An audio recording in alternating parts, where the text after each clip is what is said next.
everyone, and welcome back to the Butterfly Book Club. Make sure you have subscribed. Today we are reading Sophie's Squash. This book is written by Pat Miller and illustrated by Anne Wildsdorf. One bright fall day, Sophie chose a squash at the farmer's market. Her parents planned to serve it for supper, but Sophie had other ideas. It was just the right size to hold in her arms, and just the right size to bounce on her knee, just the right size to love. "I'm glad we met," Sophie whispered. Good friends are hard to find. At home, Sophie used markers to give her squash a face. Then she wrapped it in a blanket and rocked it to sleep. When it was time to make supper, Sophie's mother looked at the squash. She looked at Sophie. "I call her Bernice," Sophie said. "I'll call for a pizza," said her mother. After that, Bernice went everywhere with Sophie. To story time at the library, to visit other squash at the farmer's market, to practice somersaults by the garden. Every night, Sophie gave Bernice a bottle, a hug, and a kiss. "Well, we did hope she'd love vegetables," Sophie's mother told her father. "Shh," Sophie said. "Bernice is sleeping." "Sweet pea," Sophie's mother said one morning as they made blueberry waffles. "Bernice is a squash, not a friend. If we don't eat her soon, she'll get mushy and gross. Let's bake her with marshmallows. Won't that taste yummy?" "Don't listen, Bernice," Sophie cried. That afternoon, Sophie's father took her shopping. "Sugar beet," he said. "Bernice is a squash. Why don't you pick a nice toy to play with instead?" But the trucks were too hard, and the dolls were too soft. Sophie clutched Bernice tightly. "No thanks," she said. "I have everything I need." After supper, Sophie's parents called a family meeting. Bernice napped in Sophie's lap.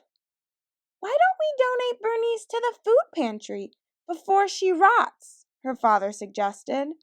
Sophie shook her head. "Bernice will last forever." "Bernice seems a little blotchy," said Sophie's dad on the way to library one day. "She looks perfect to me," Sophie replied.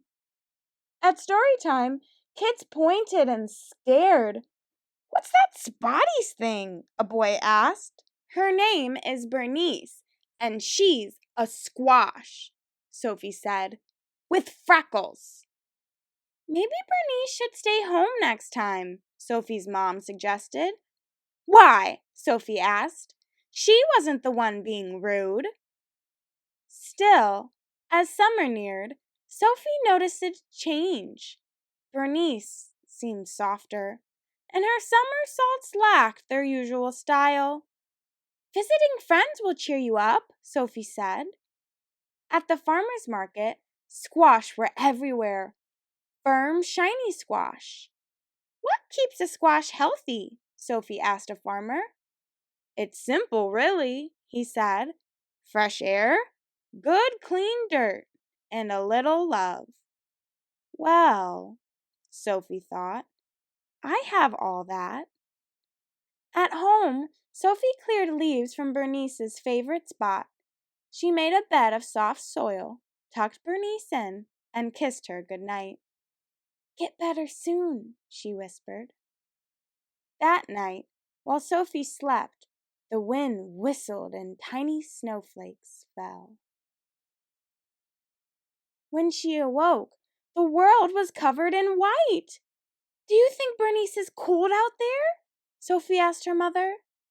I'm sure she's warm and cozy under her snow blanket, her mother replied. Sophie gazed out the window all morning. She was still there in the afternoon when her father came home with a surprise. "You need a new friend," he said. "Meet Ace."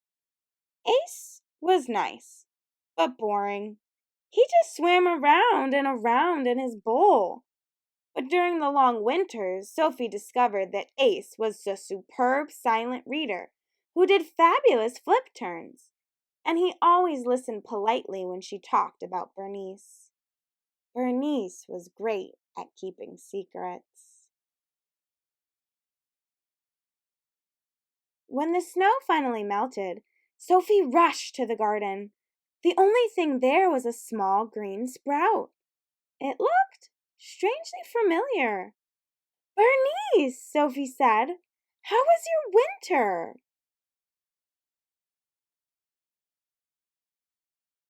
After that, Sophie, Ace, and Bernice ate lunch together every day. One bright summer morning, Sophie somersaulted across her yard, landed by the garden, and stared in disbelief. Bernice had grown 2 tiny squashes. "Wow," Sophie told them. "You look just like your mom."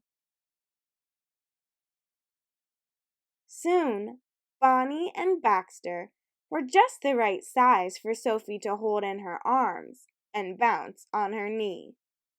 Just the right size to love.